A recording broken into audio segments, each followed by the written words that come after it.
Judging by the title of this video or reaction, you know what it's already about. I already know sort of what it's about, but honestly, this might be the weirdest and craziest off-meta thing I've ever seen in League of Legends. Like, League of Legends has some crazy off-meta things, and every once in a while, there will be somebody out there who is able to reach the highest levels of the ranked ladder with the craziest off-meta stuff. But honestly, I actually said like what out loud when I saw what we're about to watch. Like, I have never seen a Janna with Smite, let alone I have rarely ever seen a Janna top lane. Now, I've heard of Janna top. Personally, I've never done it, but I gotta see what this is all about. So I want to react to this live with you guys. I normally wouldn't react to like an off-meta thing in League because it's really common. You see this kind of stuff all the time, but this is from Happy Chime Noises. Go ahead and check out the channel if you want to check out the original video. But anyways, I just need to see. I haven't watched a single second of this video.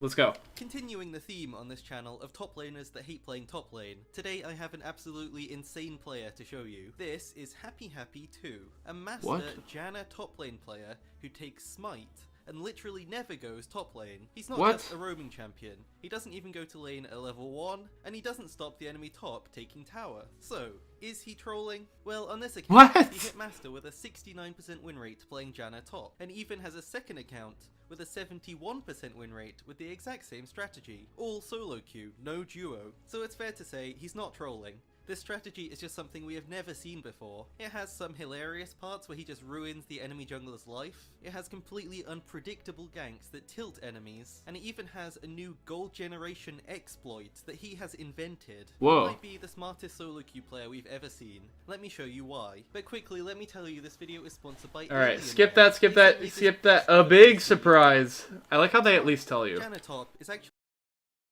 So, why is Happy playing Janna top? And why does he have Smite?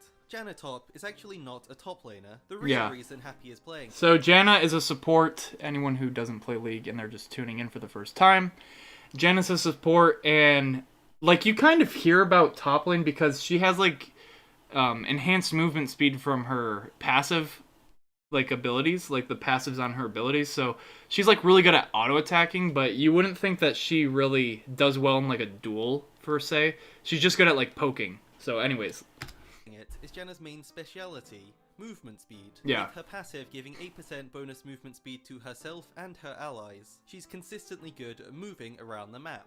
Happy uses this to create a full roaming playstyle. The closest comparison we have is River Shen. This was a meme build based on never touching CS, only spam ganking. Janna is a great champion for this, needing barely any gold to be effective, still having great utility, peel, and kill setup no matter how far behind she is. Happy has brought this style to high elo, playing versus pro players and challenger streamers, such as Duzukil, challenger top lane streamer who hit rank 1 on EU West last season. Whoa. We played together and I asked him, what was it like laning against the Janna top? His response was, I wasn't really laning versus him, he doesn't lane, it's just boring. And this is what Happy wants the enemy top laner to think. The enemy top laner isn't even here, what's going on? Happy creates a game plan that's nothing like any other champion. No laning, no matchups, no CSing, just running around the map, invading and getting inside enemies. Oh my god. I just like, okay, you can do this as support? Like, how is this happening? Maybe I gotta try this, but like, just imagine a solo laner who is not being like interrupted with their farm. They can have perfect farm because, like, you know, it's not gonna get messed up. They can just freeze it in the middle of the lane. They can have perfect farm. Nobody's gonna kill them. They're just gonna like get to level 1 million like super quickly. Like, I can't imagine. Heads. Straight away at level 1, Happy only cares about messing with the enemy's game plan. With his extra movement speed, he invades immediately from base to get an early ward on the enemy buff. He gets full vision on it for his Smite strategy. Moving away, he waits for the enemy to get the buff low, then sneaks around the wall, staying out of vision, to surprise steal it with Smite. No jungler is ever going to Oh my god. Alright, I wonder if that's why he takes Smite. That is pretty disgusting. But what does he do after level 1? Like, what would you... if you're not going to go to the lane, what do you do? like this. Most don't even smite their first buff. Yeah. So, Smite, if you haven't played League or you're new to League, basically, it does a fixed amount of damage to creeps and jungle creeps. And basically, if you're a jungler, so someone who just farms the jungle and then eventually becomes part of the team later on, or whatever, basically they save Smite for one of the other jungle camps, because some of the jungle camps are tougher. The first one is not as tough as you saw, like, he has help from his teammate, and that's kind of like the that's like the main thing you do in League a lot. Like 90% of the junglers, it's like you have someone help, and then once it's low, the jungler has no problem, and he doesn't have to use Smite. That's the whole point. He saves Smite. No jungler is ever going to expect this. Most don't even expect That's true. No one will expect that. It will be way too early in the game for a normal jungler. Well, now they're gonna expect it after this video. With the enemy jungler losing their first buff, their game stalls. They need to find a small camp to solo, now not having a leash. Meanwhile, Janna moves mid to help his mid laner push the wave. What? Janna buys a support item, so she can get gold income from poking the enemy laner, and auto-attacking tower to get gold from spell thief. The reason he wants mid to push is so they can invade the enemy jungler again. He tracks them to their blue buff. What? With his mid This is not real. so they can invade the enemy jungler again. He tracks them to their blue buff, invading with his mid and ideally his jungler as well, trying to deny them even more camps. No way. The game is already absolute chaos, but Janna's team always has a player advantage, so should win any early skirmishes. Especially with the enemy jungler struggling to even get to level 2. Janna forces these early game fights, knowing her team will have a huge advantage and can even dive towers to collect early kills. She wants to destroy the enemy jungler and bot lane with repeated ganks, playing with her jungler to set them up. In high elo with an extra player, you don't have to wait for the perfect dive opportunity, they can just force it to happen if the players are good enough. Between making all these plays, if Janna has nothing to do, she'll go to an empty lane and collect the XP for herself, waiting for the next opportunity. And trust me, it won't be long before he does something else. So this early game is insane, and it's not the end of his plan, but let's take a step back. This is Smite Janna top lane. He's still playing top, so what happens to his lane while he's gone? How does his team stay even in gold? And most importantly, how does he ever get into a game without people dodging? In Champ Select, Happy has a new way to convince his teammates not to dodge. Instead of revealing his full strategy to his teammates, he holds as much information back as possible, not typing, not even showing his summon. Dude, so he's a scary guy. I mean, honestly, I would be happy for him to be like pick Janna top with this win rate. What did they just say that I was gonna mention? Oh, okay, so like early on before 14 minutes, you see these like sections in the towers. So if you're new to League or don't play League or whatever, basically, if you hit the tower enough and then you get one of these sections, you get extra gold. It's 160, right? I think it's 160 gold per section. And this is only before 14 minutes. But the tower has like fortified armor or defense, so how does he ever get it's like really weird to think about. Like the enemy top laner is going to have so much extra gold. Instead of revealing his full strategy to his teammates, he holds as much information back as possible, not typing. I can't believe this. This is scary. Spells, hovering flash ignite.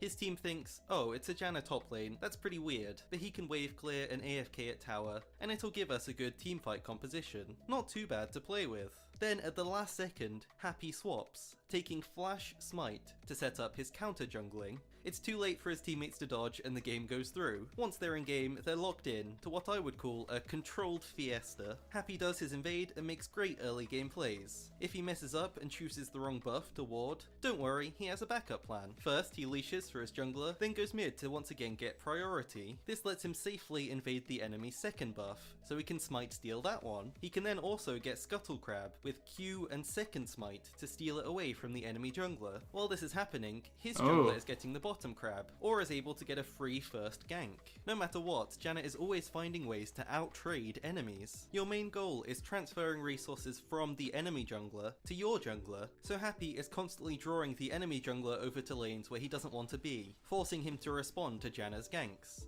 Meanwhile, Janna's jungler can be farming, taking top wave, or even join the ganks to get extra kills. Janna may only be level 2, but his jungler has claimed all of the top CS, and so is power level to 6, ready to get ganks off, and Janna can still use her W to set it up.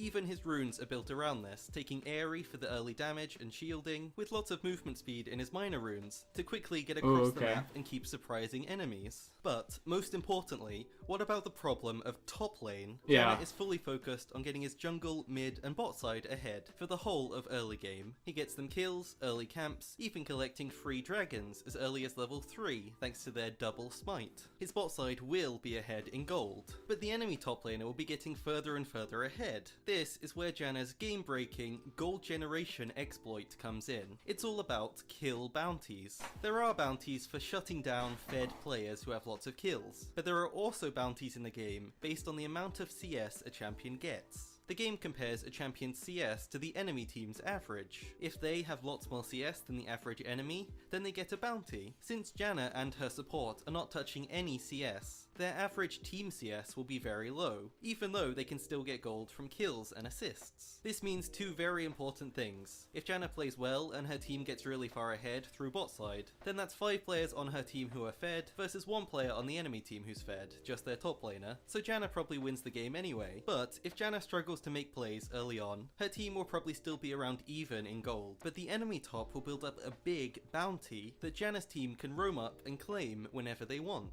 To put it simply, invest all of your gold in Gwen, the enemy top laner. Feed them with lots of money while you're working hard grinding out gold in bot side. You're likely staying overall even or getting ahead. But when you finally return to top lane, you have a fat payday waiting for you. A big shutdown on Gwen, which boosts your team ahead. Yes, there will be a big difference between you and the top laner's level, but you can just collapse with your team to even up the fight. The enemy top will need to keep pushing all the way to tower as Janna makes plays around the map, so they will be overextended and easy to gank. No one knows where Janna top could be, so in this game, overextended could really mean anything. If the enemy team get really far ahead, so in the absolute worst case scenario, probably against a great split push top laner, they will be extra rewarding to collapse on, letting your team reclaim the gold from the towers they took. And if the enemy picks a top lane tank of any sort, it's almost an auto win for Janna's team. The enemy top laner cannot kill tower fast enough to punish it, and they can't really ditch lane and roam since they haven't practiced it as much as Janna. They are stuck in a boring lane with nothing to contribute, with their team likely to fall behind in gold, and then they'll get ganked and probably lose. You can see why no one wants to play top lane. Janna buys Shurelias to make these picks even easier. It's the best support item for creating plays, and helps convince your team to follow you. Back to his game plan outside top lane, Janna can also counter jungle, mostly stealing the big minion with Smite to deny it from the enemy jungler, and get them even further behind. After all of this messing with the enemy jungler, you have to expect them to be tilted. If you want to see what this playstyle does to a master tier jungler's brain, then look no further than this Talon, who is so tilted he's willing to run into 4 people to just try and kill the Janna that ruined his game. Oh, and of course, Janna does a perfect tornado, gets out, and Talon dies again. He doesn't even get the kill. While you are focused on destroying the enemy jungler, your jungler can even be collecting kills top lane by himself.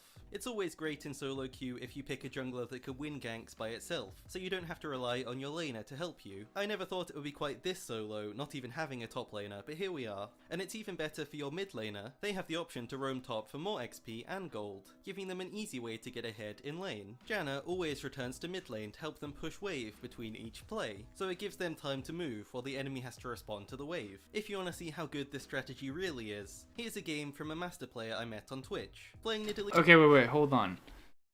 If these are master players, wouldn't he react in time? Good. Like, think about it. This play right here is kind of weird. You would think Lee Sin would just smite it, and she would just be out of luck.